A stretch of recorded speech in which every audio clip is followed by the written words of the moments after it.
Queria dar as boas-vindas a todo mundo que está aqui, ao professor Daniel, nosso convidado. Muito obrigado por aceitar nosso convite. A todos vocês que estão vindo aqui assistir. Essa palestra é uma palestra do ciclo de palestras Verdades Transversais, que está sendo realizada graças ao Fomento ao Teatro, o Programa de Fomento ao Teatro para a cidade de São Paulo, que é um programa de financiamento público de ações artísticas e de pensamento, enfim. Então é importante deixar claro aqui da onde que está vindo isso tudo.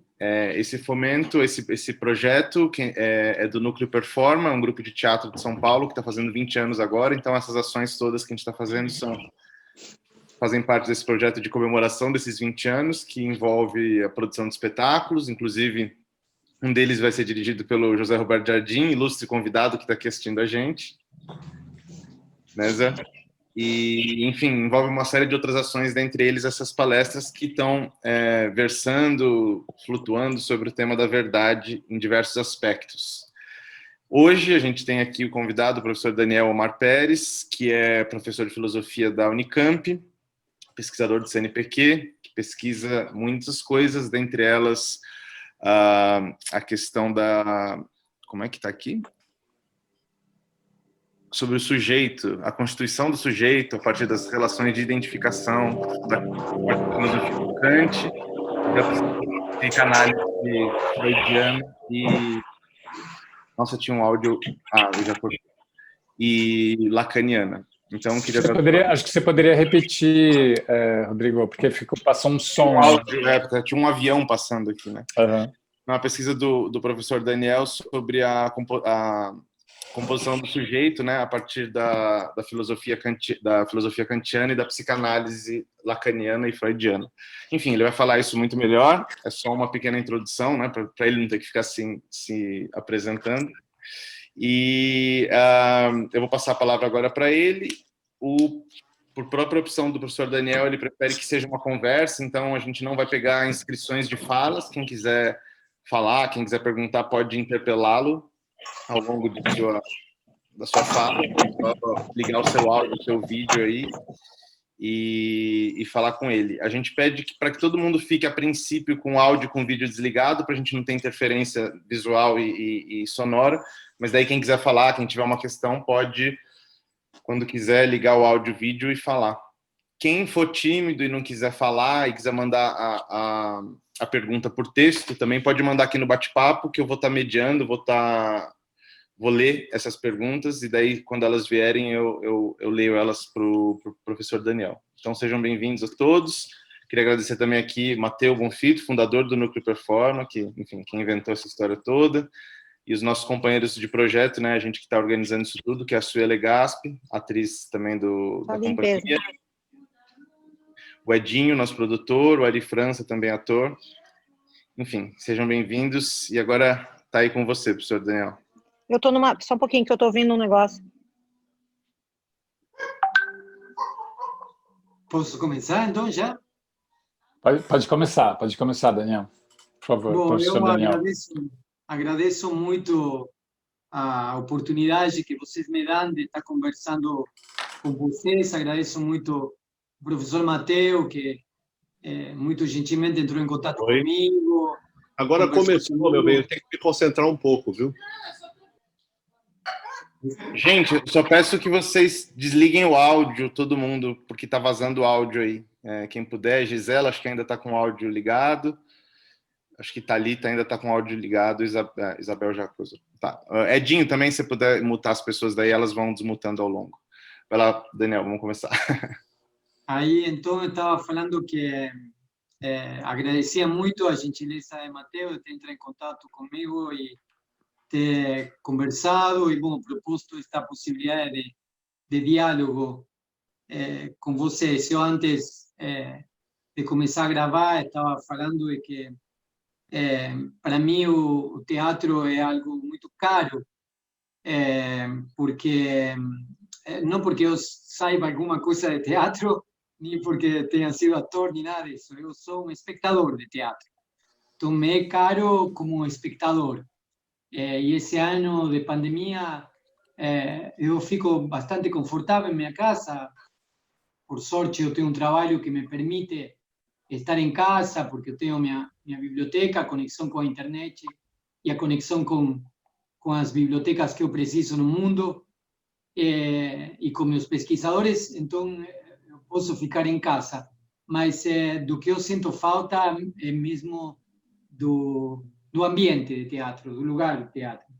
E também estava comentando que para a filosofia, o teatro foi fundamental na história, digamos, de uma filosofia clássica, greco-latina, europeia.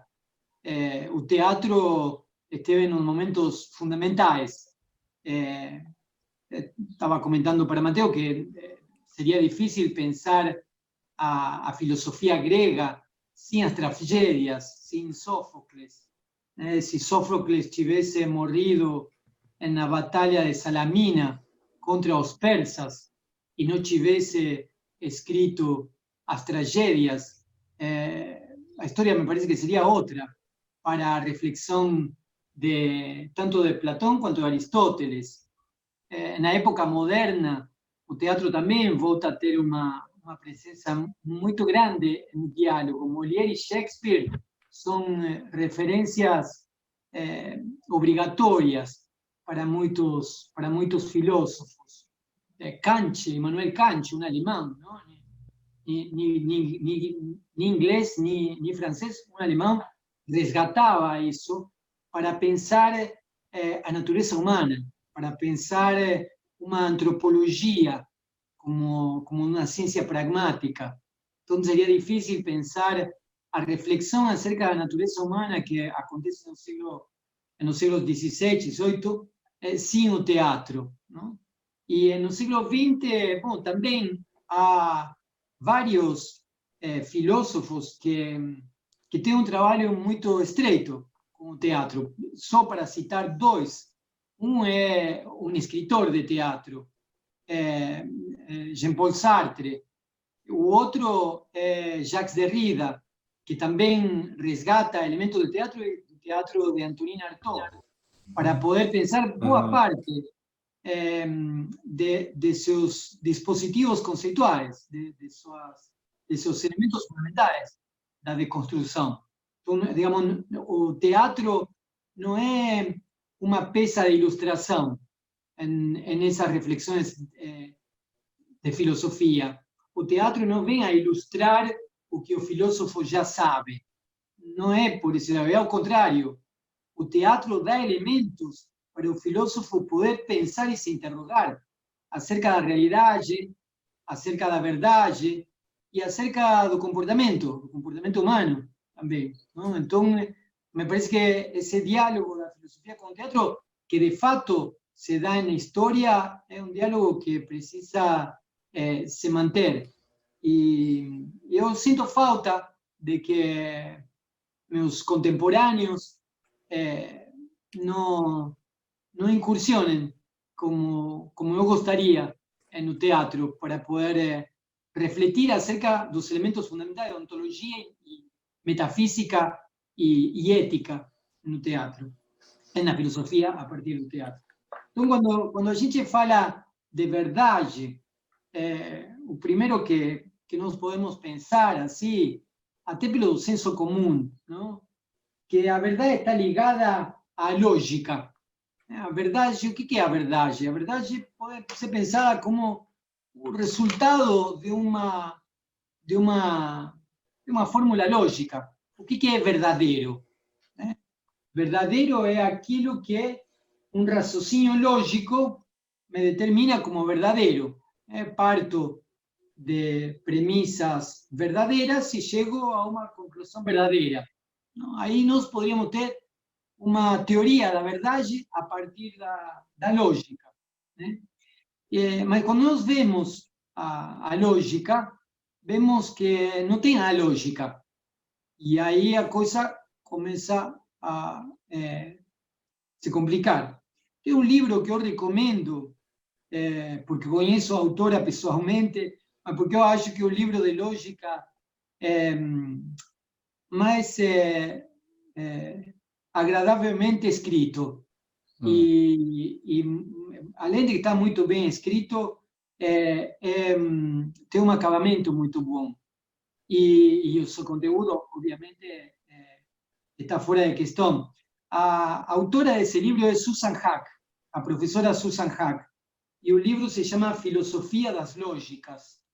Eu não vou entrar nas questões do livro, mas quando nós falamos de que a verdade está vinculada à lógica, aí nós vamos saber, então, a filosofia das lógicas. E vamos dizer, o que é lógica? E aí a professora Susan diz que, bom, existe uma lógica tradicional. A lógica tradicional, que é a lógica aristotélica. Todos os homens são mortais, Sócrates é homem, Sócrates é mortal. Aí nós temos uma fórmula lógica silogística. E a partir daí toda a história de as diferentes modalidades do que é o silogismo e como se chega a uma verdade lógica. Mas a lógica tradicional não é uma única lógica. E aí nós vemos que a professora Susan diz, bom, tem lógica tradicional, mas tem lógica clássica. A lógica sentencial bivalente, verdadeiro ou falso, a lógica de cálculo de predicados de primera orden, de segunda orden, lógicas que Susan Haack denomina de ampliadas, que son las lógicas modais, temporales, deónticas, epistémicas, de preferencia, imperativas, erotéticas o interrogativas.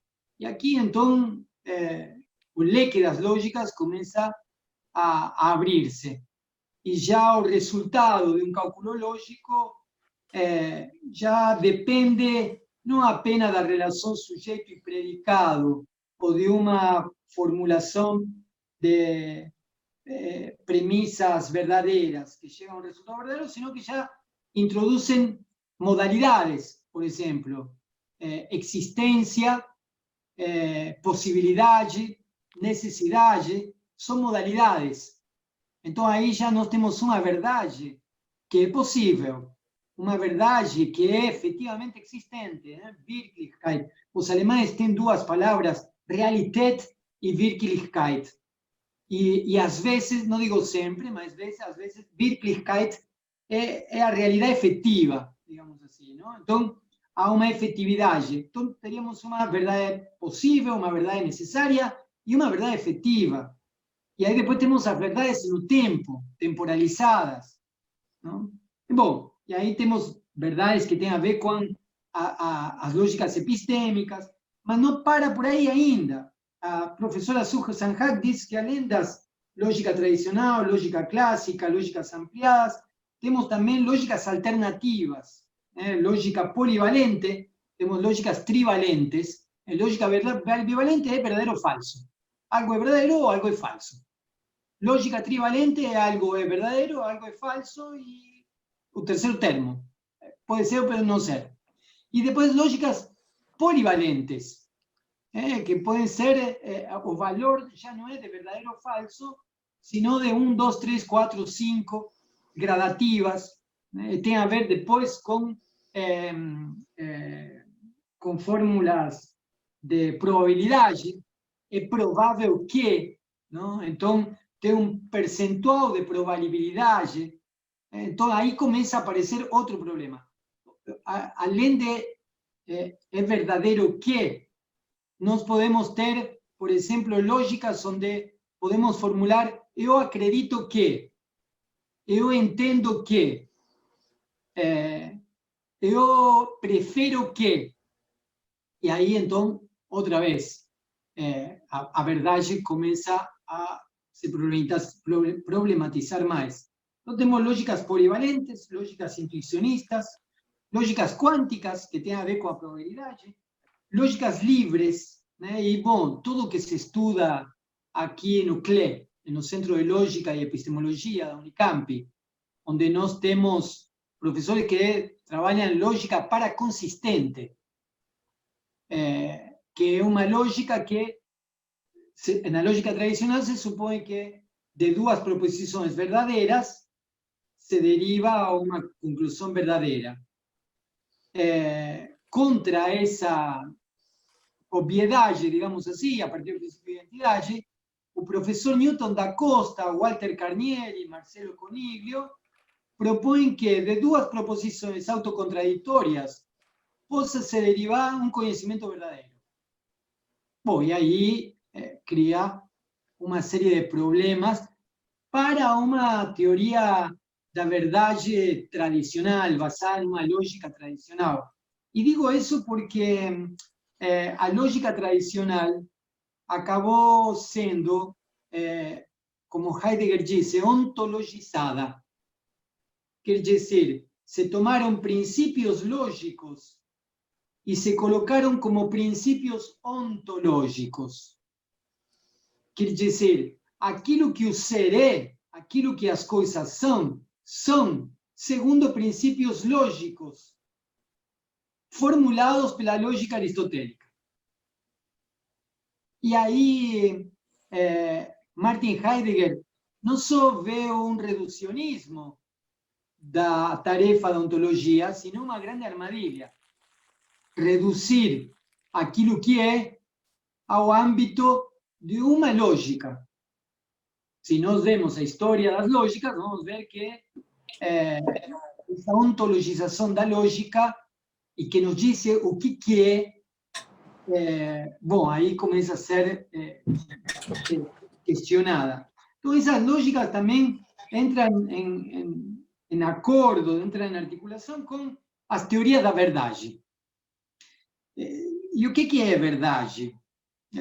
A professora Susan Haack tem um quadrinho que, a modo de introdução, eu gostaria de apresentar para vocês, que diz, bom, a teoria da verdade, poderíamos dizer que começa com Aristóteles.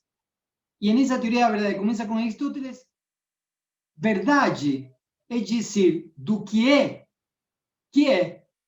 Isso que é verdade. Verdade é dizer do que é. E aí a pergunta é, bom, e que significa dizer que é? E aí vem todo um leque de possibilidades dessa interpretação dessa sentença aristotélica. Bradley, por exemplo, vai dizer que dizer o que é uma questão de coerência. Ou seja, a verdade seria uma teoria coerente. Seria uma coerência. Poderíamos dizer que eu digo algo verdadeiro quando o que eu digo é coerente. Então, tem uma teoria coerentista, uma interpretação coerentista do que seria verdadeiro. O verdadeiro seria aquilo que é coerente. Em outro âmbito, aparece outro conjunto de filósofos que, inclusive, nem se conheceram, Charles Sanders Peirce, William James, que sí se conheceram nos Estados Unidos, Dewey, John Dewey, mas também Wittgenstein, na Inglaterra, Dumet, mais tarde, eles vão entender que dizer do que é, está no âmbito da pragmática, já não da coerência, sino da pragmática. Quer dizer, a verdade só pode ser revelada em um contexto, não em um sistema coerente. Não é suficiente ser coerente, porque eu posso ser coerente, mas sem o contexto não entendo o enunciado. Então, os pragmaticistas vão dizer, não, é preciso ser pragmático, quer dizer, apelar a um contexto, a uma praxis, a uma pragmática, com tudo o que isso implica. Então, aí a pragmática tem uma outra ideia do que significaria que algo seja verdadeiro, o que significaria uma teoria da verdade. Paralelamente a isso, aparece outra teoria da verdade, que é a teoria da correspondência. Se algo é verdadeiro quando corresponde. E aí encontramos a Russell e ao primeiro Wittgenstein. E aí, bom, aí vamos a ter também, dentro dessa linhagem, o que seria uma correspondência. Porque isso já está, de alguma forma, nomeado nas lógicas medievais. Quando os medievais falavam de que verdade estava vinculada à adequácio. O que era verdadeiro? O que era adequácio? O que era adequado?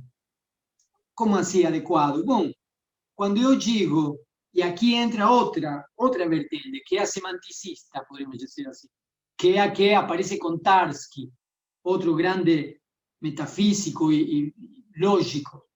Tarski dizia, a neve é branca, se somente se a neve é branca. Então aí eu tenho uma relação de uma sentença de primeira ordem com uma sentença de segunda ordem. Adequatio era uma sentença vinculada, adequada, que correspondia com uma realidade dada. E aí aparece uma ideia de adequação. Immanuel Kant trabalha muito com essa ideia, de que a verdade é correspondência, é adequação com as coisas. E aí vem todo o problema. E como eu sei quais são as coisas? Não? Um problema que nós vamos tratar mais para frente. Se a verdade é adequação, se a verdade é correspondência, como eu sei que é verdadeiro o que eu estou vendo na minha frente e não é um sonho? Como eu sei que não estou sonhando? Essa é a pergunta, eu sempre digo, dos bares de Amsterdã, dos anos 1600, e que continua sendo a pergunta até hoje, de muitos grupos de lógica, de semântica e de filosofia que tentam indagar o que é a verdade. Como eu sei que não estou sonhando, que não estou alucinando? Como eu sei que é um delírio, que estou aqui na frente de um aparelho e talvez não seja verdadeiro isso. Quer dizer, como eu consigo argumentar, provar que o que eu estou vendo é real e não é fruto da imaginação, ou de uma droga, ou de um sonho? Há outra teoria da verdade, que é a teoria da redundância. E aí aparecem as performatividades. Então, nós vemos que, pela via da lógica e pela via das teorias da verdade, o problema da verdade não é tão simples assim. Aparece como com uma certa amplitude. Então, como atacar, como abordar, como acolher o problema da verdade? Quando nós vemos que temos teorias da verdade ao gosto do cliente. Cada um poderia escolher, então, uma teoria da verdade e ficar com essa. Não? Então, aí nós podemos ser relativistas e dizer, bom, cada um tem sua verdade, cada um tem sua teoria da verdade, então cada um pode fazer o que bem entender. Né?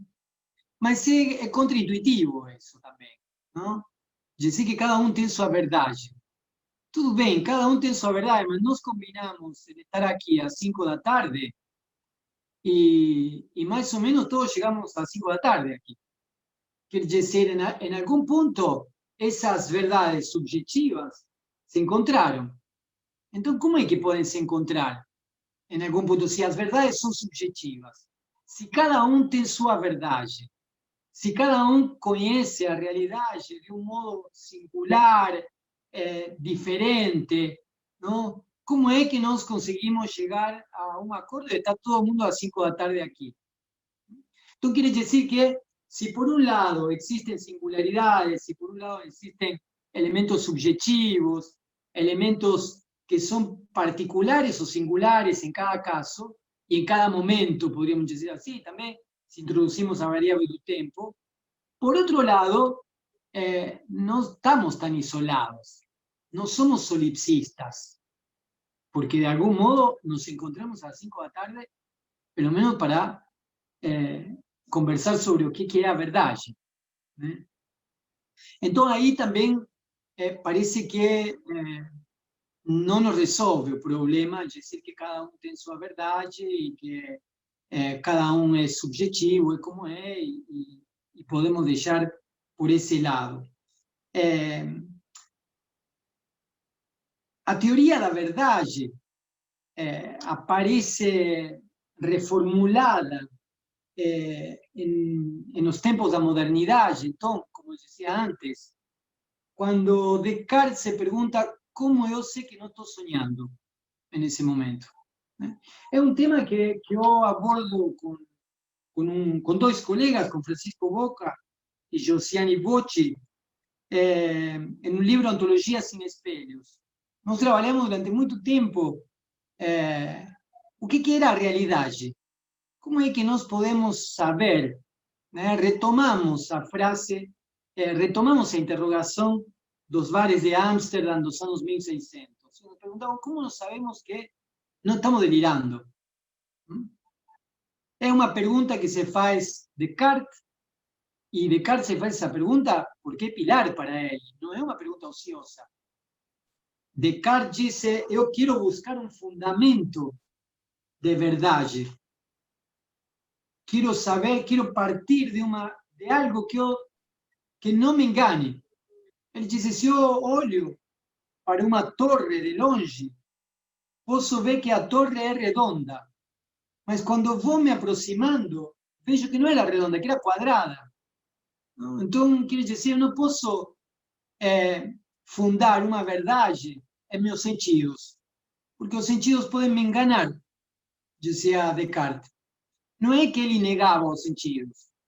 O que ele estava dizendo é que fundar a verdade nos sentidos pode ser enganoso. Então, eu posso ver algo e ver João e era José.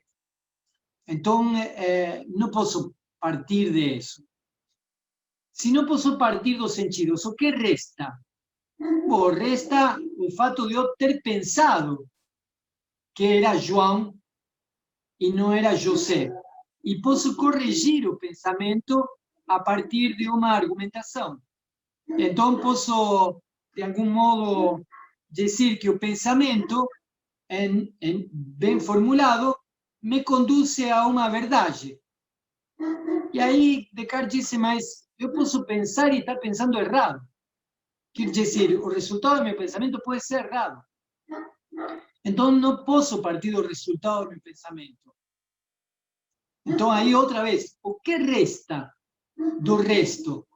Quer dizer, o que resta de um cálculo de pensamento? Bom, o que resta de um cálculo de pensamento, diz Descartes, é que eu penso.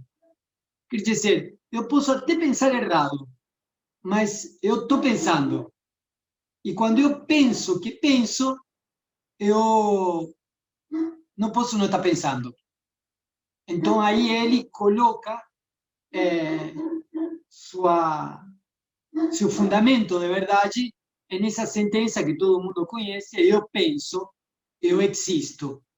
Não? Agora, uma vez que eu penso e posso afirmar, então, que eu existo, como sei que o que eu penso diz respeito a uma realidade externa de mim? Como eu sei que esse pensamento diz respeito de algo que não está em mim? Tem verdades que são inatas, disse Descartes. Verdades que se foram colocadas inatas. Por exemplo, disse Descartes, a ideia de perfeição. A ideia de perfeição foi colocada porque eu sou um ser imperfeito. E do imperfeito só pode se derivar o imperfeito. Eu sou um ser finito. E do finito só pode se derivar mais finito. Então, a ideia de perfeição e a ideia de infinitude devem ter me sido colocadas e eu devo ter nascido com isso. Deve ter me sido colocada por um ser superior. E aí Descartes aponta a existência de Deus, de um Deus infinito, de um Deus onipotente, que me permitem que eu nasça com ideias de infinitude e de perfeição. Então, aí Descartes vai dizendo: tenho ideias inatas e tem outras ideias que eu posso pensar a partir da ação com as coisas. E aí vem esse problema: como eu sei, né, da realidade das coisas? Essa pergunta arrasta toda a história da filosofia moderna. Aí nós vamos tentar ver essa pergunta em Berkeley, e Berkeley vai dizer que aquilo que é verdadeiro é minha percepção. O ser disse Berkeley, é o ser percebido. Então, Jorge Luis Borges, me permitam um parêntese, Jorge Luis Borges contava uma anedota com o pai, quando ele tinha 5 anos, 6 anos. O pai de Jorge Luis Borges pegou uma laranja e deu para Jorginho. E perguntou, Jorginho, essa laranja, que cor é? É laranja, disse Jorginho. E o pai disse, ela é laranja ou você vê ela laranja? Aí disse, não, eu vejo. Ela é pesada? Ah, é pesada, disse. E aí ele disse, ela é pesada ou você sente ela pesada? Não, eu sinto ela pesada. E aí outra série de perguntas. E aí Jorge Borges disse, meu pai estava me ensinando Berkeley com uma laranja. Sem saber, aos 5 anos estava me dando aulas de filosofia. ¿No? Y ahí yo aprendí que ser era ser percibido para los idealistas, para el idealismo de Berkeley. En esa trama entra también el problema de la realidad de los objetos externos, entra también Immanuel Kant. Immanuel Kant, filósofo alemán, va también a indagar sobre eso y va a discutir con Descartes y con Berkeley. Y bueno, va a intentar dar una solución a eso a partir de las condiciones de posibilidad de una experiencia construida. O objeto verdadeiro não é uma coisa em si. O objeto verdadeiro é aquilo que, a partir do dado no espaço e no tempo, é modelado espacial e temporalmente e subsumido sobre categorias. E é aí que nós temos objetos, como essa mesa, como esse celular, como esses livros que estão aqui atrás, como as prateleiras. Todos esses objetos que eu acabei de mencionar não são coisas em si, sino que são o diverso da intuição que aparece espaço-temporalmente, subsumido sobre categorias. Então, a partir daí, eu começo a ter objetos. Parece meio banal isso, mas me permitam outro parêntese, eu vou contar uma história pessoal. Eu nasci no sul, mas quando eu fui para a neve, eu abri a porta da casa onde estava e vi branco, tudo branco. Então caminhei. Fiz 3 passos, enfiei o pé dentro do gelo e da água. Fiz outros passos mais, enfiei outro pé na neve e enterrei o corpo até aqui. Fiz outros passos, escorreguei e caí. Aí, depois dessa experiência, comecei a abrir a porta e a diferenciar os diferentes tipos de branco. Depois de ter vivido em lugares com neve, consigo ver 4 tipos de branco. O branco em que você pisa e tem água, o branco em que você pisa e escorrega, o branco que é bom para esquiar, e o branco onde você pode caminhar. Com esses 4 brancos, então, quer dizer, aquilo que é diverso da intuição espaço-temporal foi de algum modo subsumido sobre essas categorias e me permitiram agir em relação com isso. Já não sofria de dor na coluna vertebral porque escorregava e caía. Agora eu podia agir de uma outra maneira. Quer dizer, a realidade é uma realidade construída a partir de categorias que me permitem ordenar o mundo de um modo diferente. Contam alguns psicólogos que os esquimós conseguem ver 70 tipos de branco. 70 tipos de branco. Então, evidentemente, a realidade deles na frente é diferente da minha. Nós estamos olhando para a mesma paisagem, mas a realidade é diferente da minha. E o agir que eles têm com a realidade é diferente do meu. Eles vão conseguir comida e eu vou morrer de fome. Vocês estão ouvindo os latidos da minha cachorra aí?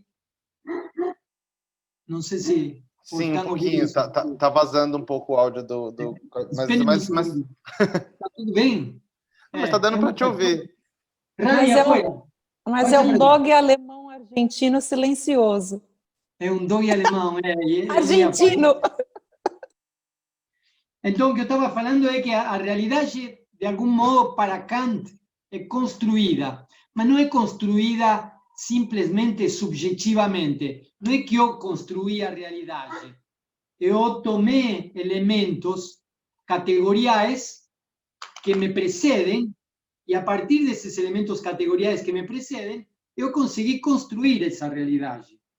Então, aí nós temos um modo em como representações sensíveis se articulam com representações conceituais, com a consciência, e a partir daí se produz uma experiência cognitiva de conhecimento e conhecimento de aquilo que é verdadeiro. Mas há outro aspecto, e há um aspecto bem interessante. Aí nós vimos que em Kant a verdade não é apenas coerência, a verdade não é apenas o resultado do cálculo lógico, a verdade não é apenas uma estrutura argumentativa, a verdade tem a ver com elementos intelectuais e elementos sensíveis. Há algo da ordem da sensibilidade, da afetividade, poderíamos dizer assim, que é um componente fundamental de aquilo que se me apresenta como verdadeiro. Então, essa afetividade me parece que deve ser abordada com uma certa demora. E por que digo abordada com uma certa demora? Porque está já na história da filosofia. Nós vemos Platão dizendo nos diálogos que a filosofia surge do espanto. A filosofia surge do espanto. É quando nos espantamos por aquilo que vemos que fazemos filosofia. Alguém que não se espanta com a realidade, alguém que acha que a realidade é aquilo que está aí e pronto, acabou, simplesmente continua com seus negócios, continua com suas preocupações ópticas. Mas aquele que, diante da evidência, não vê uma evidência e se espanta diante daquilo, aí aparece a interrogação filosófica. Não? E aí aparece a pergunta, por que o ser e não nada? Por que todo isso e não nada? É uma pergunta que Heidegger entende que é a pergunta da metafísica. Por que ser e não nada? Uma pergunta que retoma com Leibniz. Então aí é que aparece a disposição de ânimo.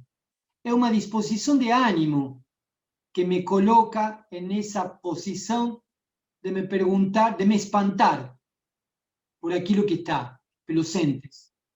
Quer dizer, acho, e aí podemos introduzir uma categoria psicanalítica. O familiar se me torna estranho. Diante de uma determinada disposição de ânimo, o familiar aparece estranho. E nesse estranhamento, a experiência de verdade é outra. Acho que aí começa a aparecer o que poderíamos entender de real lacaniano, nesse espanto platônico.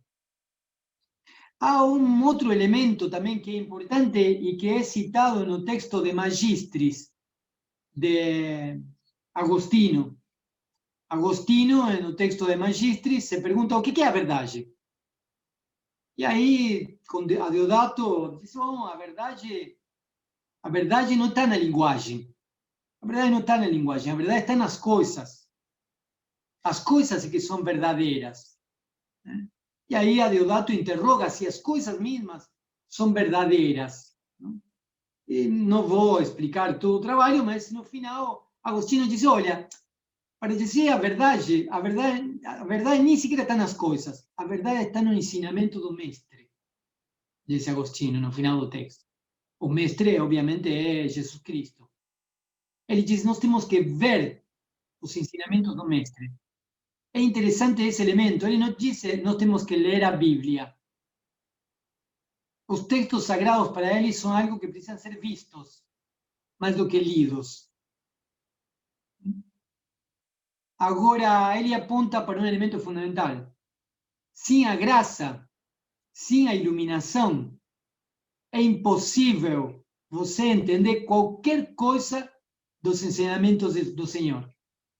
Se você não está em graça, você não entende o que está lá. Então não adianta ver, porque não vai ver nada.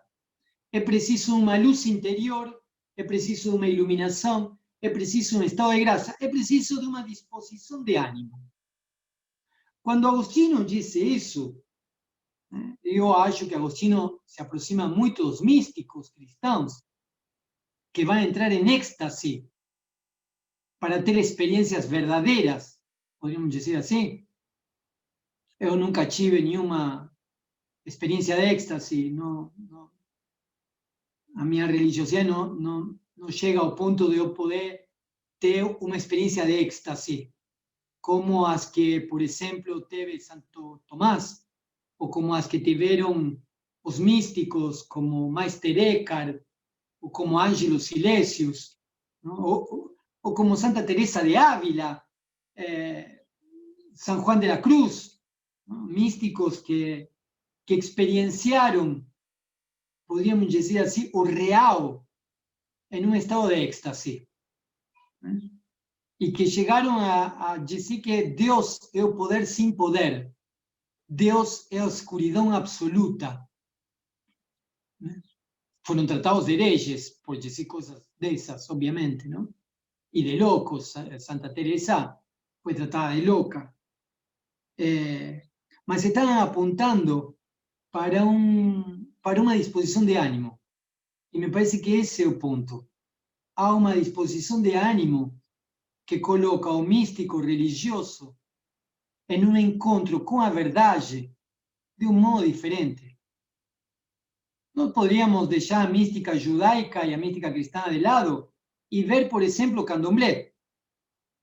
Não podemos entender um terreiro como um surto histérico, ou podemos entender o terreiro como um lugar de êxtase, como um lugar de experiência de êxtase e de um encontro com a verdade de outro modo, que não aquele de fórmulas bem formadas da lógica, não aquele de sentenças coerentes, sino de outro tipo de experiência de verdade. Como eu dizia antes, minha religiosidade não me permite, tem limites e não me permite ter experiências de êxtase, mas eu tenho experiências poéticas e experiências amorosas. E eu acho que no místico, na poesia e no amor, é preciso ter uma disposição de ânimo, uma disposição para poder experienciar essa verdade. Se você não tem uma determinada disposição quando lê um poema, o poema é brega, cafona, romântico, tolo, mas é qualquer coisa menos um poema. Quer dizer, se você, com a mesma disposição de ânimo que faz cálculo de matemática financeira, lê um poema de Thomas Eliot, ou você faz errado os cálculos matemáticos, ou você não entendeu o poema de Thomas Eliot. A poesia precisa de um tempo, de uma demora, de uma graça, poderia dizer, citando a Agostinho, de uma iluminação, de uma temporalidade diferente. Você precisa parar para ler um poema. Do contrário, o poema não faz sentido. Por isso é que, na situação atual, a gente lê tão pouca poesia. Porque com uma live atrás da outra, a gente não tem tempo para a poesia. Com uma demanda detrás da outra, a gente não tem tempo para a poesia. Com uma competitividade detrás da outra, com um mérito a ser alcançado detrás de outro, a poesia fugiu, né? Heidegger dizia que, como princípio de causalidade, os deuses fugiram do mundo. Eu acho que hoje, com os princípios de meritocracia, individualidade e competitividade, os poetas fugiram do mundo. É muito difícil um lugar no mundo para o poeta, tal qual nós o compreendemos hoje. E a mesma coisa acontece com as declarações de amor. Se você não está apaixonado e alguém vem para você e fala, eu te amo, você não vai entender de que se trata. A declaração de amor só pode ser compreendida na sua verdade em um estado de enamoramento. E não tem cálculo de prova para isso. Não tem prova de amor. Se alguém diz, eu te amo, você diz, bom, mas como é que você chegou a esse resultado? A partir de que premissas você me demonstra que essa proposição é verdadeira? Bom, não tem lógica aristotélica que sustente uma declaração de amor. Então, quer dizer que a lógica não funciona para esse tipo de experiências verdadeiras e amorosas. Então, aí que nós podemos dizer que a disposição de ânimo vai atravessando Platão, Agostinho, o próprio Descartes, o próprio René Descartes, esse que diz penso, logo existo, ou penso, existo, penso, sou. Esse Descartes, quando define o que é pensar, ele diz que pensar é uma paixão da alma. Pensar é uma paixão da alma. É preciso não só ler o discurso do método de Descartes, é preciso ler o Tratado das Paixões da Alma para poder entender o discurso do método. Porque senão pensar parece um cálculo intelectual. E pensar é uma paixão da alma. Desejar faz parte do pensar para Descartes. Desejar faz parte do pensar para Descartes. Então, quando nós lemos as meditações metafísicas e o tratado e o discurso do método, sem termos lido as paixões da alma, não estamos entendendo o que Descartes está querendo dizer. Descartes está falando de uma paixão que é fundamental para poder entender o que é a verdade.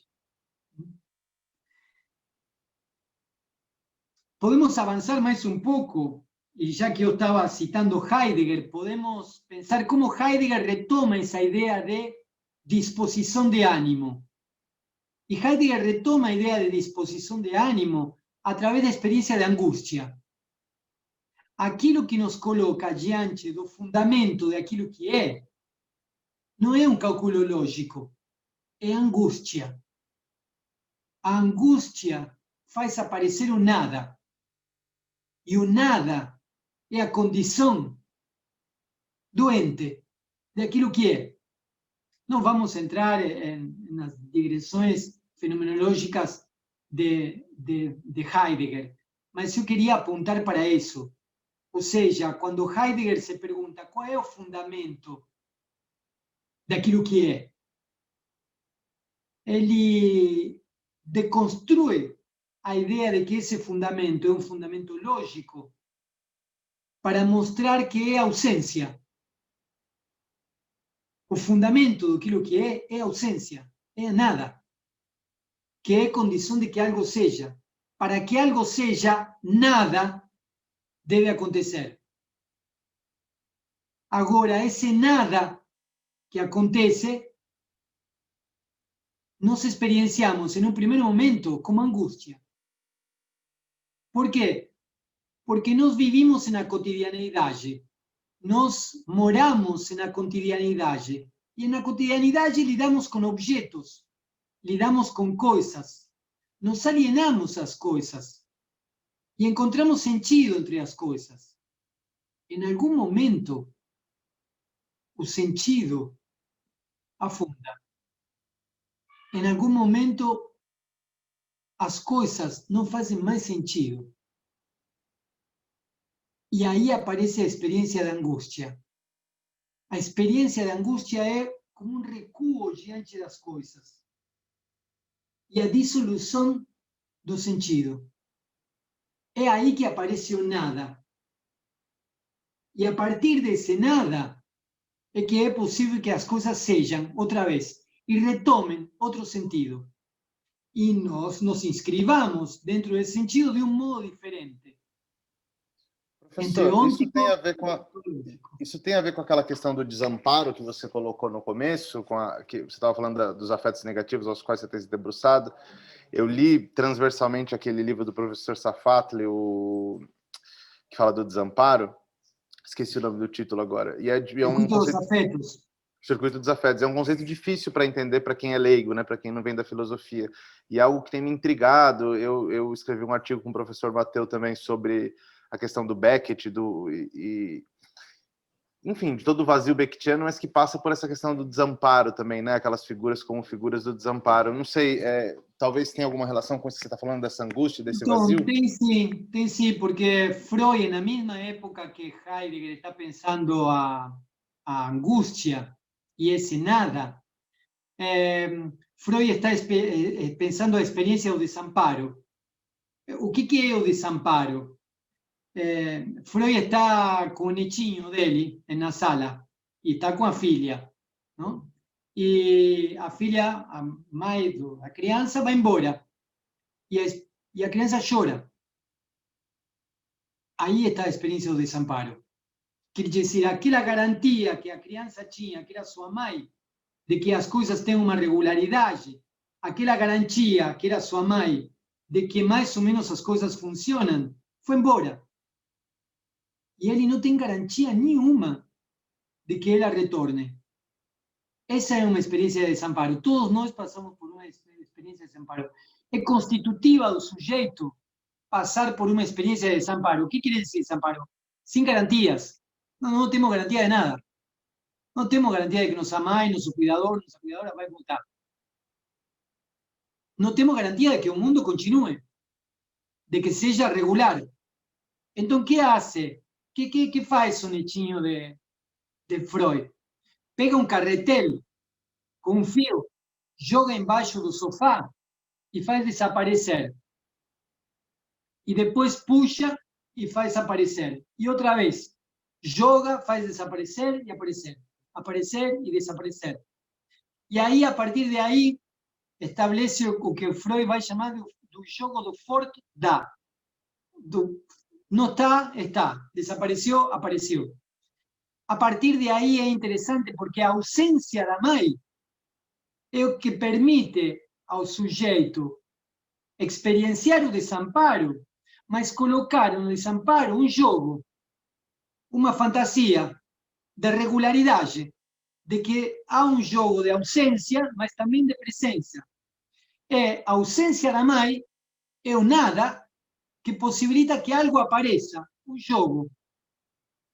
Então, diante do desamparo, Freud diz, diante do desamparo pode acontecer o medo, o pavor, o pânico, a angústia, o sintoma, e nós poderíamos dizer também fechamentos autísticos. Quer dizer, um modo em que nós lidamos com esse desamparo. Thomas Hobbes, filósofo dos anos 1600, dizia que a mãe dele tinha parido gêmeos. Ele e seu irmão, o medo. Aí nós vemos uma clara indicação a de que diante do desamparo, o que Hobbes produz é o medo. E ele faz toda uma filosofia a partir do medo. É porque nós temos medo de morrer que nós fazemos um acordo e um pacto social. Toda a filosofia de Hobbes é a partir de um desamparo que é tamponado com o medo. Mas o medo não é a única forma de sair do desamparo. O lúdico também pode ser uma forma de sair do desamparo. Uma nova relação simbólica e imaginária com os elementos que aparecem pode ser uma forma de sair do desamparo. O livro de Vladimir é muito interessante, eu recomendo muito o trabalho dele, porque nos permite pensar filosofia como psicanálise. Mas tem um detalhe que eu já falei com ele, então posso falar com vocês, e não vale assim como fofoca, senão porque eu já conversei com ele, é que ele fala de política do desamparo. E não se faz política do desamparo. O desamparo é uma experiência rara. O desamparo é uma experiência efímera. Política se faz quando se articula o imaginário e o simbólico, e se tenta contornar aquilo que é da ordem do real que não cessa de não se inscrever, diz Lacan.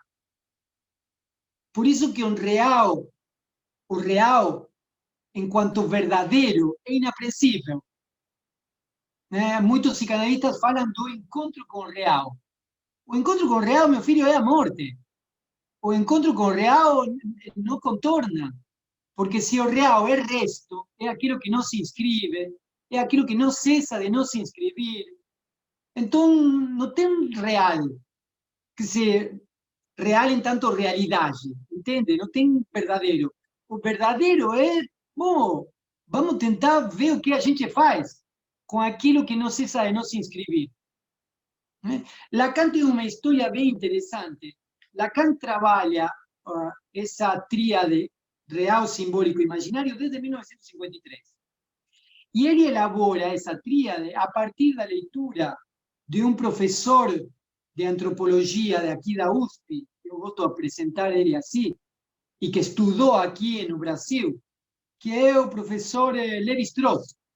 Lévi-Strauss é um professor daqui de São Paulo, da USP, morou aí em São Paulo, onde vocês moram, e estudou aqui. E ele inventou a antropologia estrutural aqui no Brasil. E foi depois que ele levou para Paris e para a França e deu aulas lá. Mas foi aqui que ele inventou isso. Vendo nossos povos originários. Isso que é interessante. Inventou a noção de eficácia simbólica, e aí tem algo de verdadeiro também bem interessante, né? A mão de xamã colocada em cima da cabeça que cura. A palavra do xamã que cura tem uma eficácia simbólica. Então, a cura pode ter uma eficácia simbólica. Aliás, a eficácia simbólica pode ter um efeito de cura. E de cura verdadeira, podemos dizer assim. Então, aí temos outro aspecto da verdade. Então, seja como for, Lévi-Strauss inventa imaginário, simbólico, eficácia simbólica, y Lacan retoma esas cosas de Lévi-Strauss y articula real, simbólico e imaginário. Mas esse real, simbólico e imaginário de 1953 não é o mesmo que nós vamos encontrar em 1973, em 1976. No início, o real lacaniano tinha a ver com uma realidade que não dava para aprender, digamos assim, mas fazia sentido. Tanto é assim que Lacan, no Seminário 5, disse que o sintoma faz sentido. O sintoma faz sentido. Por que nós sofrimos? Porque a dor não faz sentido. Deixamos de sofrer quando encontramos um sentido ao sintoma. Lacan, Seminário 5. Lacan, Seminário 23, vai dizer, tem um real do sintoma que é inanalisável. Tem um real do sintoma que não se imaginariza, não se simboliza, não se sublima. Você é atravessado pelo real do sintoma.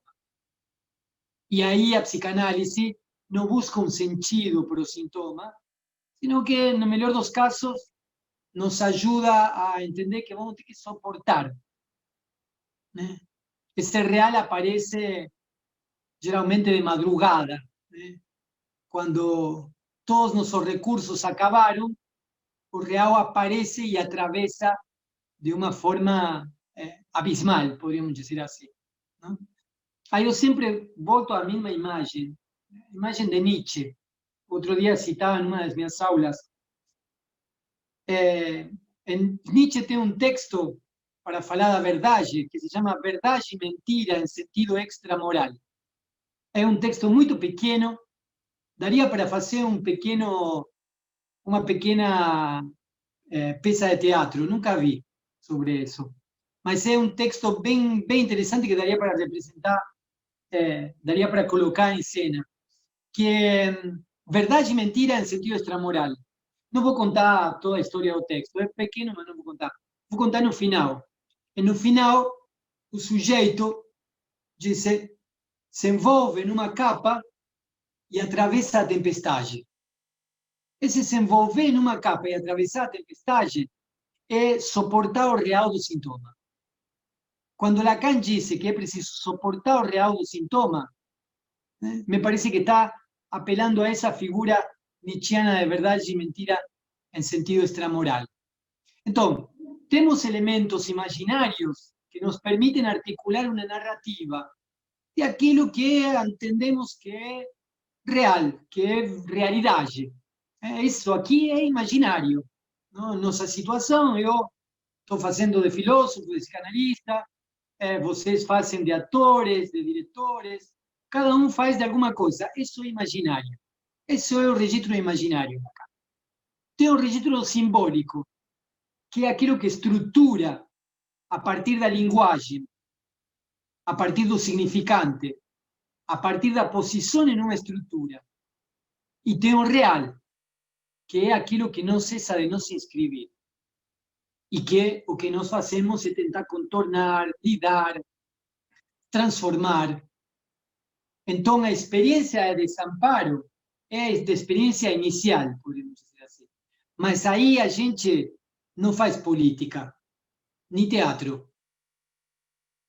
É possível, é preciso, de algum modo, lidar com esse desamparo, de novo em um encontro com o simbólico e o imaginário, para poder responder, como disse Lacan, me permitem usar Lacanês agora, para responder ao gozo real. Nós respondemos ao gozo real a partir de uma reelaboração do simbólico e do imaginário. Isso se chama, em psicanálise, ato analítico. Existe toda uma teoria do ato em psicanálise que eu acho que seria interessante também trabalhar em teatro, que é o acting out, a passagem ao ato e o ato analítico. O acting out é a afirmação do sujeito de seu próprio sintoma. O sujeito histérico que vai para o analista e diz: cansei de todo.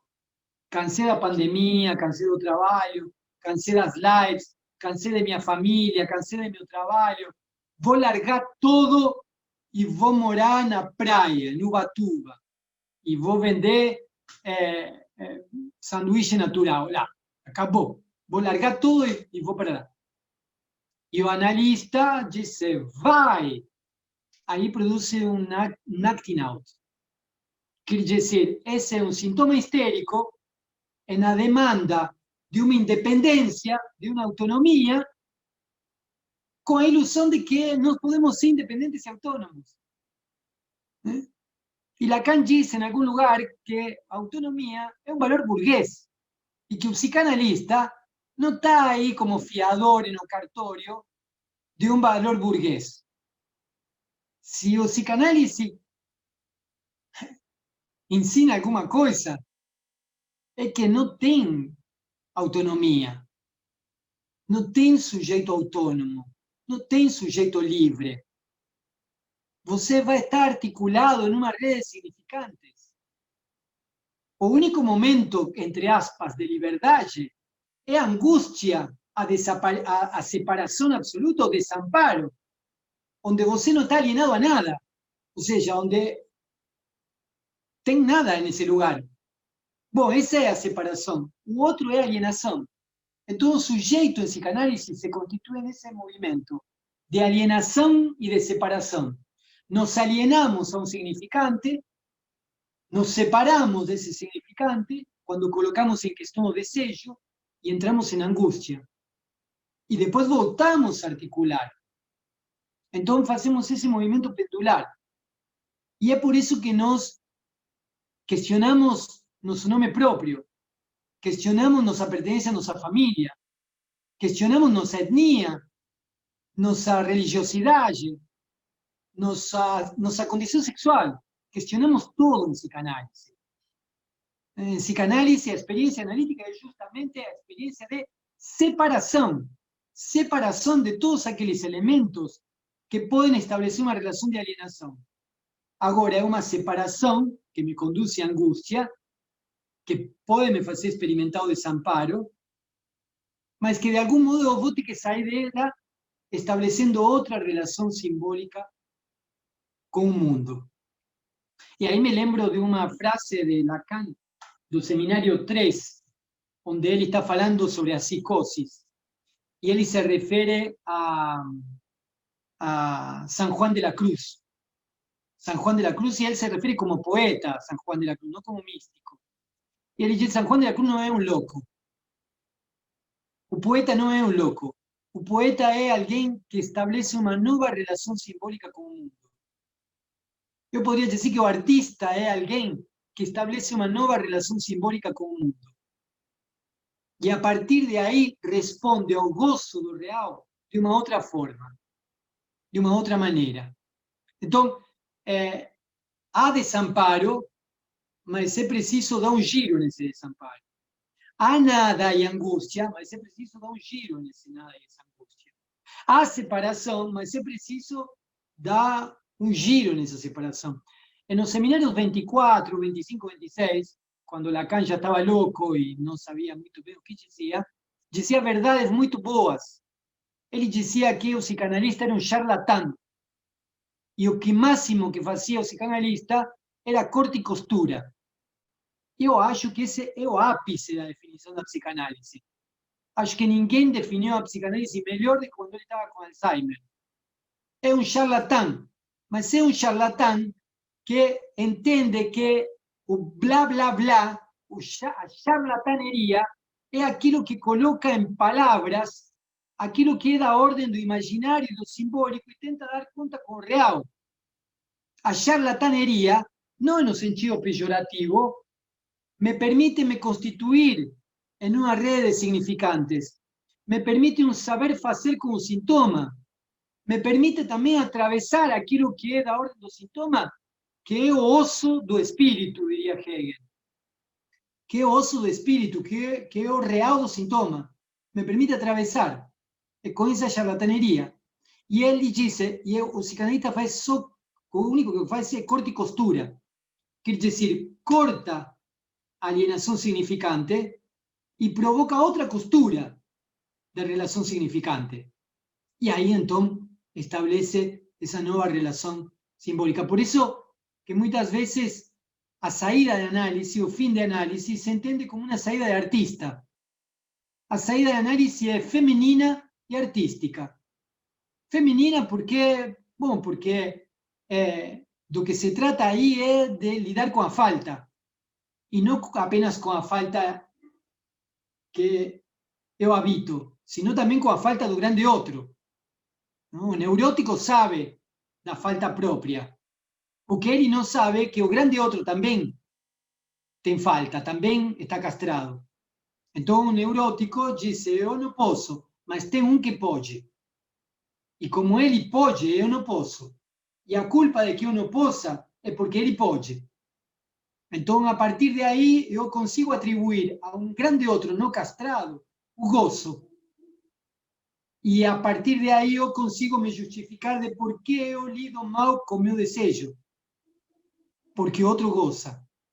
Bom, o trabalho de análise justamente é esse encontro com a falta do outro, onde já não tem mais um grande outro que goza e que não me permite a mim gozar. E aí eu vou ter que me dar conta do meu próprio desejo. E para isso eu vou ter que estabelecer outras relações de articulação simbólica e imaginária. Então, o real, o encontro com o real, a verdade do real, não pode ser entendida nunca como um fundamento metafísico. O encontro com o real é uma experiência, que pode ser uma experiência de análise, mas nós vimos que é uma experiência de outro tipo também. Não é que é preciso inventar a psicanálise para que haja experiência do real. Agora, essa experiência com o real não é a finalidade. Essa experiência com o real é a morte. Mas essa experiência com o real também é a sexualidade, é o sexo. Isso é o que nós nos enfrentamos na vida inteira. Não? Hoje estávamos falando de qual era a minha pesquisa. Minha pesquisa é sobre como se constituem identidades. Identidades individuais e identidades coletivas. E como se constituem essas identidades? Bom, o sujeito humano carrega com um corpo sexuado, com um corpo erotizado, com um corpo erogenizado. Quer dizer, um corpo que lateja em diferentes buracos, todos ao mesmo tempo, e querem e não querem duas coisas autocontraditórias. Então, diante disso, é preciso lidar com esse corpo e fazer daquela coisa, aquele amontoado de buracos erotizados e latejantes, um corpo, uma unidade. E aí nós colocamos uma unidade imaginária, por projeção da unidade do outro. E aí nós temos, a duras penas, um corpo imaginário que tenta dar conta como unidade de um corpo que lateja por todas partes.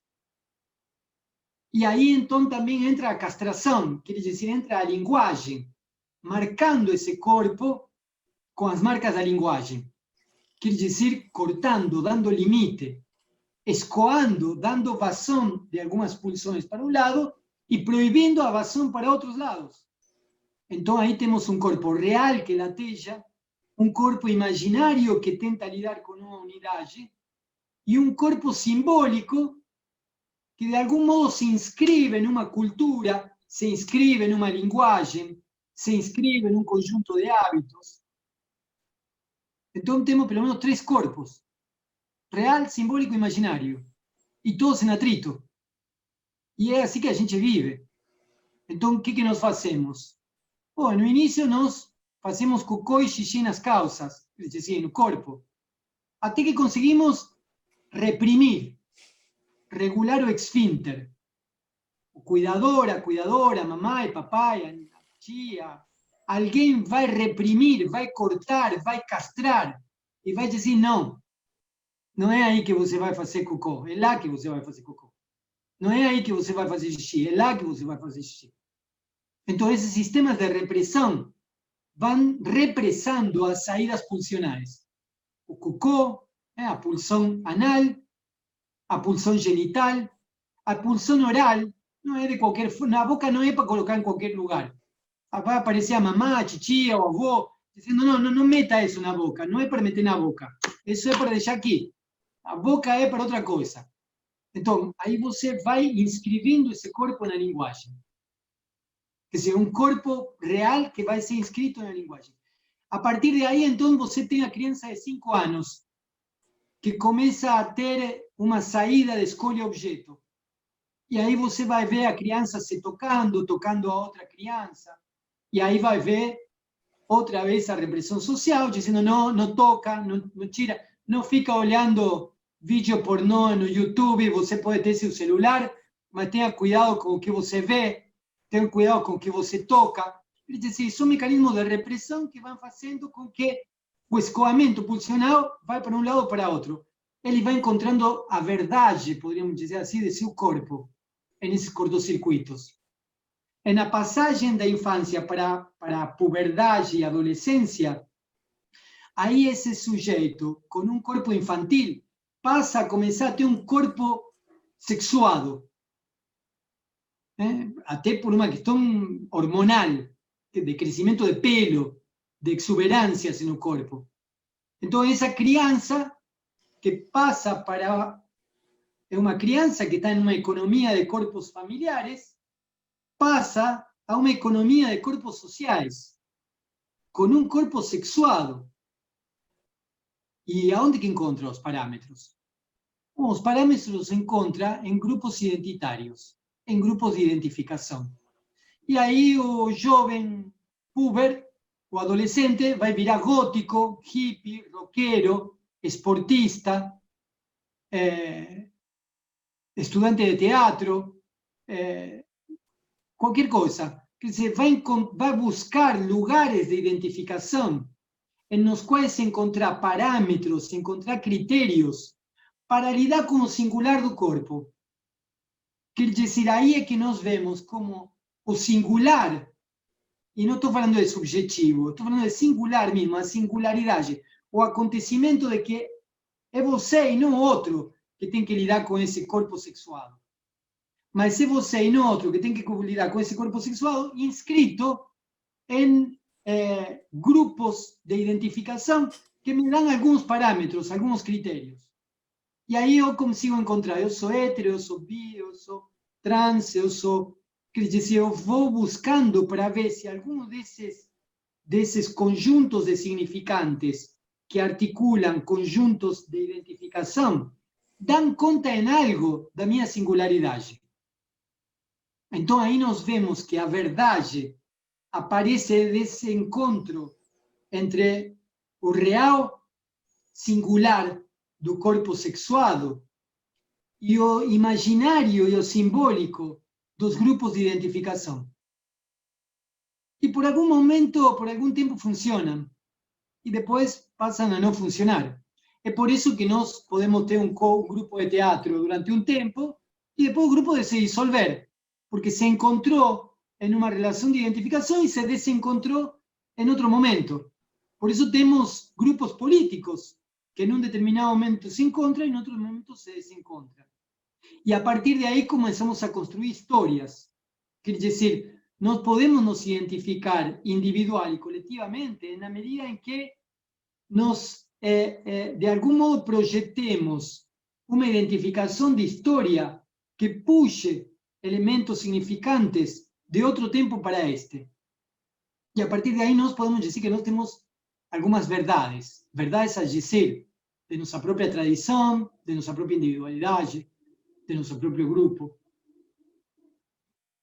Eu falei que iria falar 40 minutos, pouco para conversar, e acho que fiz mais de 1 hora.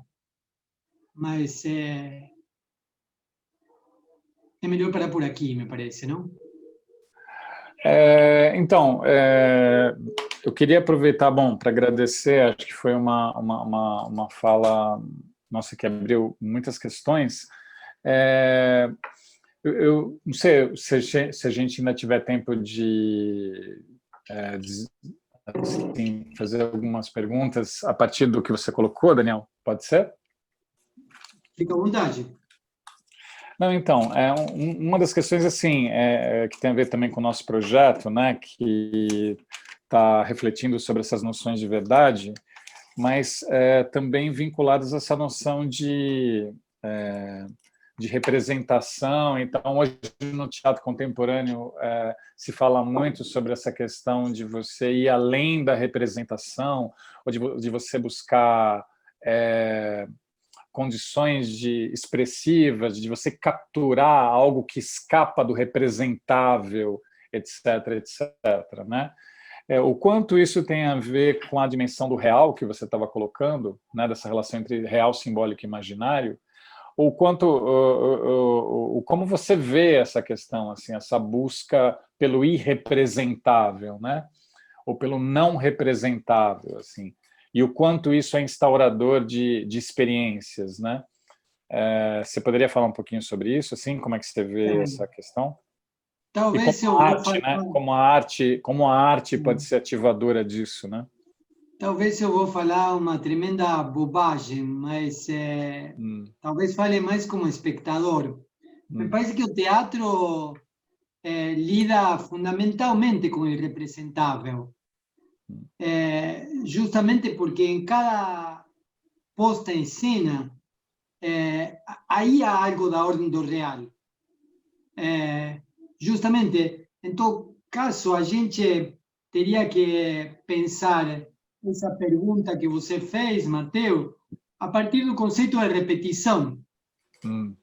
A noção de repetição me parece que nos permite pensar deleuzianamente e lacanianamente que aquilo que se repete é o que não está. Quer dizer, diante de cada posta em cena de um sonho de uma noite de verão, aquela primeira repetida em todas as outras, o que repete é justamente aquilo que não estava na primeira. Então me parece que a condição do teatro é o real. Não é uma busca, não é uma meta, é o ponto de partida.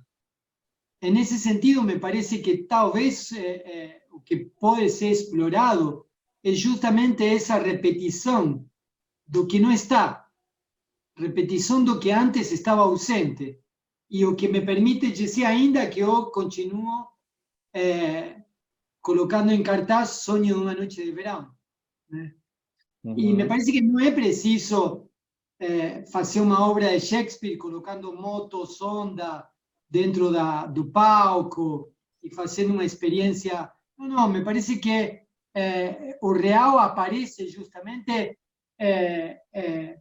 na tonalidade da voz do ator fazendo monólogo, no olhar do ator quando está representando o drama de Hamlet, ¿no? Me parece que o real habita isso.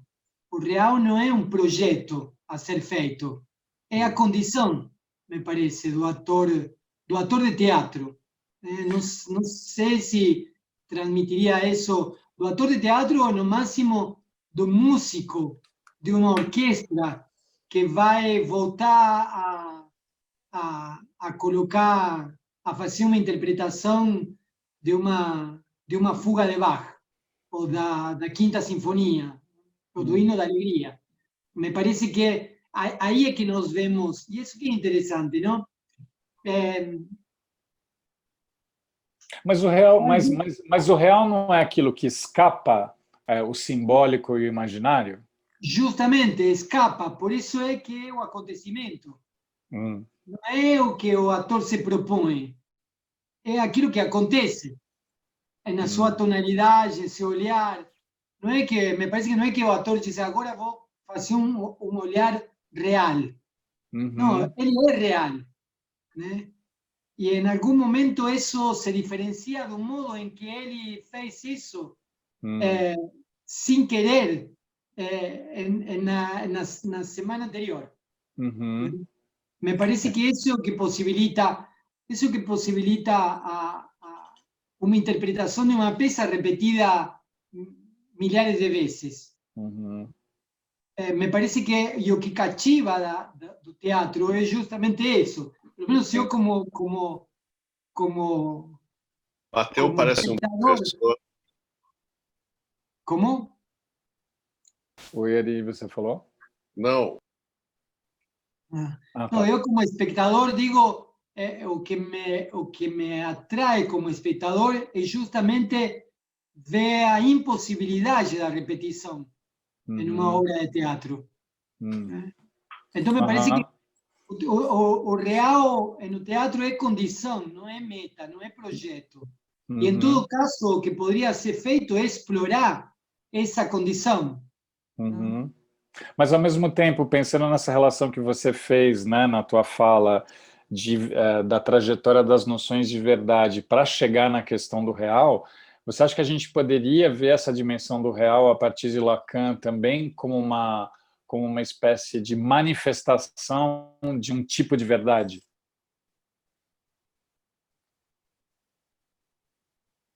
Então, eu tenho dificuldade em associar a palavra verdade, que tem uma carga semântica, que apela a uma certa expressão. O real. O real acontece. Se chamamos ao acontecer do real verdade, então sim, isso é uma forma de verdade. Entende? Agora, me parece que eu prefiro pensar o real como acontecer. Se esse acontecer tem um estatuto do que poderíamos chamar verdade, então chamemos de verdade. É muito importante essa tua observação. Eu acho que também, talvez às vezes, não sei, mas me parece que tem uma história de que Antonin Artaud foi convidado a uma palestra na Sorbonne, e ele começou a sofrer, até que caiu e ficou em um canto sofrendo. As pessoas esperavam uma palestra, não? E inclusive foi muito mal recebido por todos, aparentemente, essa história. E parece que o que Artaud estava querendo mostrar é o que acontece. Não estava querendo dizer aquilo que é o que é. Ele estava querendo mostrar realmente o real, digamos, não? E foi insuportável. eu acho que Antonin Artaud, em muitos aspectos, ele era insuportável. E era insuportável justamente porque algo acontecia quando ele se apresentava, inclusive na sua própria loucura. Não estou falando nem de como se era um bom ator, mau ator. É na sua loucura. O insoportável. Aí está o real. O real está en aquilo que não é soportável. ¿No? Porque cuando nos pegamos, podríamos decir así, o real, y encontramos en lo real beleza, bueno, ahí nos simbolizamos ya. Simbolizamos, imaginarizamos, ya contornamos, ya hicimos corte y costura con eso. Entonces, no corte y costura, as coisas saem bonitas. Bem, o real me parece que fuge à categoria do belo e do feio. Há um momento do sublime kantiano que me parece que é interessante, se a gente quer pensar por aí. O real não está no belo kantiano, nem no feio.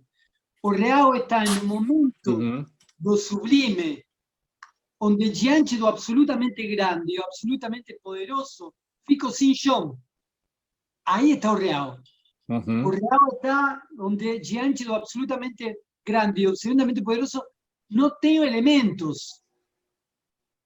E nesse não ter elementos, me deparo com minha própria finitude, mas em uma situação de desprazer insuportável.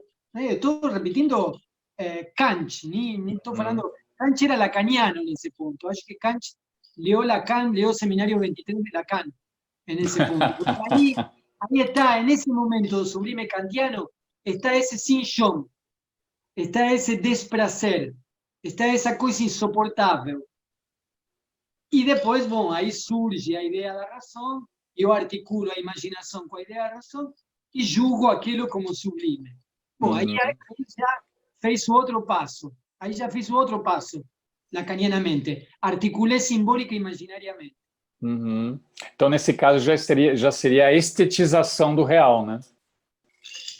E, portanto, sua simbolização, sua imaginarização, uma estruturação fantasmática, que é o que nós podemos fazer. Não? Me parece que tem muitos lacanianos que fazem oda ao real como se fosse... Não, o real é insuportável, gente. Não confiem no real. Quando tenham que atravessar, tudo bem, mas enquanto vocês puderem simbolizar, imaginarizar, façam isso, porque o real é insustentável. Ninguém mora no real.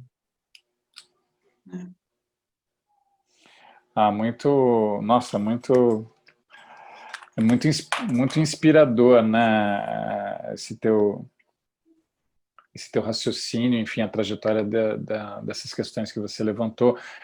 São 18h40, eu queria ver se, né, como a gente tem bastante gente seguindo, assim, se tem... a gente está já com um tempo meio curto, mas ver se alguém gostaria de levantar alguma questão, enfim, apesar do tempo restrito que a gente tem. Há uma coisa que, desculpa, eu tenho uma compulsão que é a de falar, não?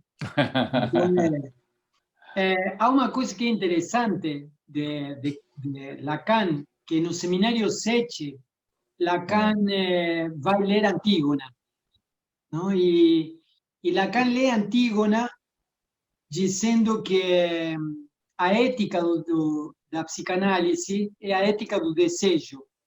O imperativo ético da psicanálise é a de não ceder do próprio desejo. É de agir em conformidade com o próprio desejo. E aí ele coloca Antígona. E Antígona, vocês sabem, tem dois irmãos, um herói, outro traidor, os dois morrem no campo de batalha, um defendendo a cidade, outro combatendo. O herói é sepultado com todas as honras, e o traidor é jogado aos animais a morrer, a apodrecer na intempérie. É que era a pior coisa que podia acontecer com um grego. A pior coisa que podia acontecer com um grego não era morrer.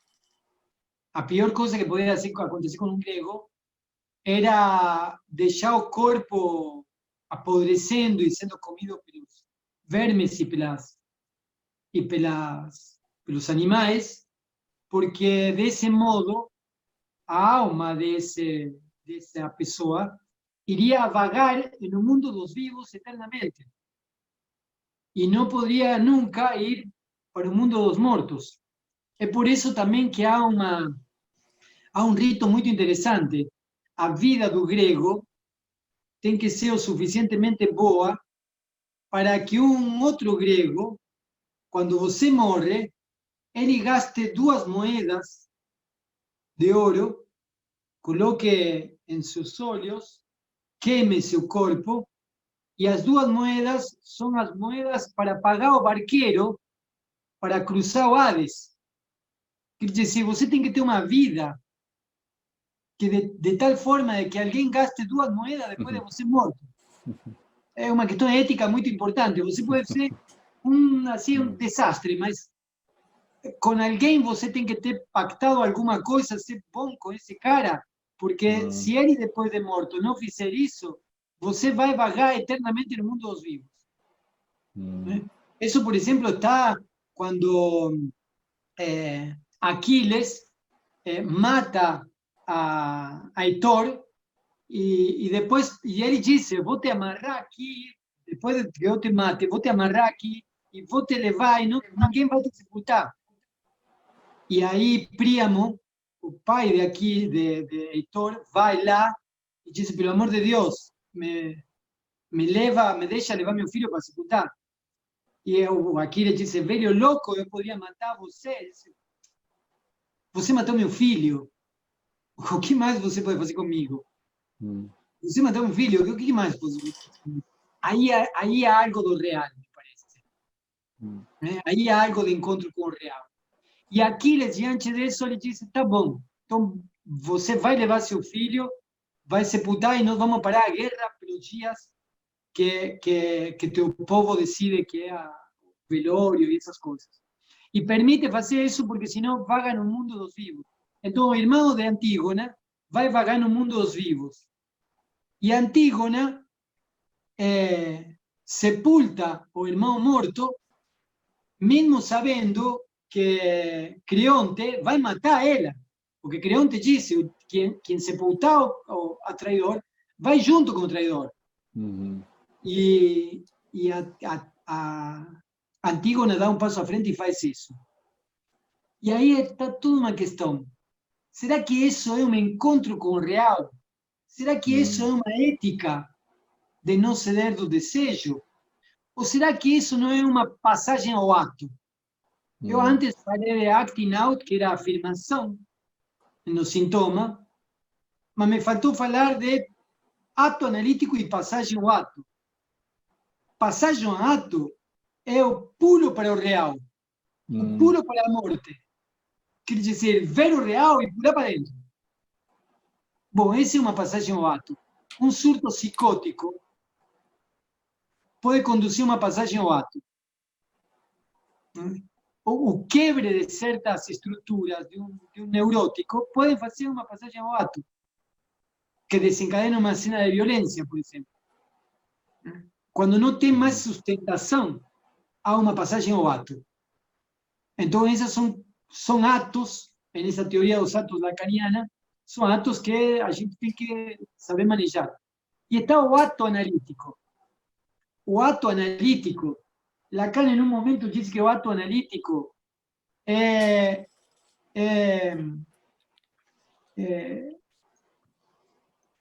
cruzar o limite. Como se chamava o rio que estava na frente de Roma? Que Júlio César utiliza. Vocês lembram? Cruzar. Bom, tem um rio. A tradição de dizer os tribunos só podiam ter. Como? Tigre. Tigre. Não, acho que não. Cruzar o outro. Então, tem uma tradição que era. Tem uma frase, não? Tem a tradição que agora me esqueci. mas tem uma tradição que as tropas não podiam chegar a Roma. Elas iam ficar do lado de fora de Roma. Cruzar essa barreira implicava uma nova relação simbólica. Mesmo que não se usassem essas tropas, essa cruce era um cruce que não tinha retorno. Então, um ato analítico é um movimento do corpo que não tem retorno. Estabelece uma nova relação simbólica e imaginária. Então, me parece que aí há esse anodamento do real, do simbólico e do imaginário. Tem um paciente de Freud que disse que ele pode caminhar por a rua tal até tal número. E que se ele passar o número dessa rua, algo muito terrível pode acontecer com o pai dele. E Freud disse, seu pai está morto. E o paciente disse, pois é. Mas mesmo assim, quer dizer, o neurótico não consegue passar porque algo terrível vai acontecer.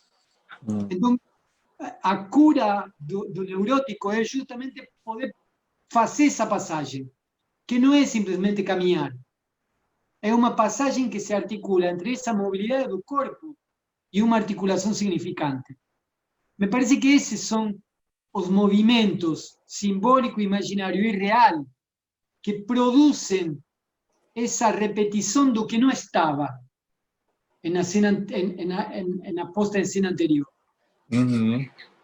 Nossa, muito incrível isso. Muitos estímulos aí para as nossas experimentações também. Bom, não sei, são 18h49. Rodrigo, o que você acha? Eu acho que podia abrir, ver se tem alguém que quer fazer mais alguma pergunta, assim, uma última, talvez, alguma, duas no máximo, e para a gente já encerrar, né, por causa do horário.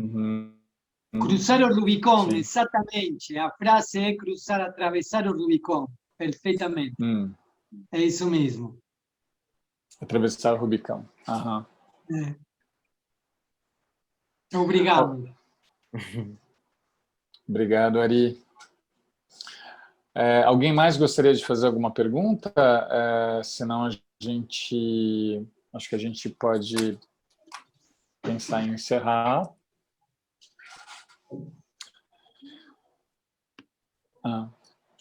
Então, assim, queria agradecer muito a tua disponibilidade, a tua generosidade, Daniel. Acho que, né, você ampliou, né, o nosso horizonte de reflexão sobre a questão da verdade, aí, que é central nesse nosso projeto, né? Você ampliou de um jeito muito estimulante, assim, e está nutrindo muito, já está nutrindo muito aqui as possibilidades que eu estou pensando e que a gente pode experimentar aí nesse percurso que vai ser longo, né? Que envolve a criação de vários espetáculos, workshops, etc.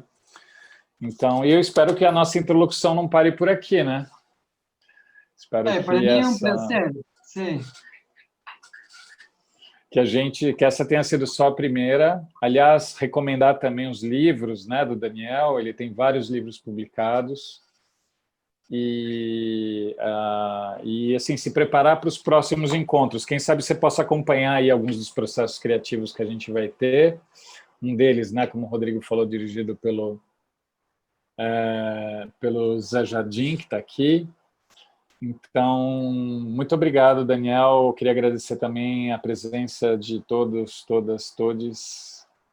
E, enfim, a gente tem mais um encontro dia 15, né? Você vai falar sobre isso, né, Rodrigo? Não, mas pode falar, pode falar. Dia 15 a gente vai ter a última dessas 3 palestras previstas para esse ano, né, com o professor Davi Arrigucci, sobre literatura e verdade. Então, na semana passada a gente falou sobre artes performativas, experiência e verdade. Hoje, né, sobre a questão da verdade ligada à filosofia e ao universo lacaniano. E na semana que vem, literatura e verdade, no dia 15 às 17 horas. Então, queria agradecer a presença de todos, todas, todos. Muito obrigado, Daniel.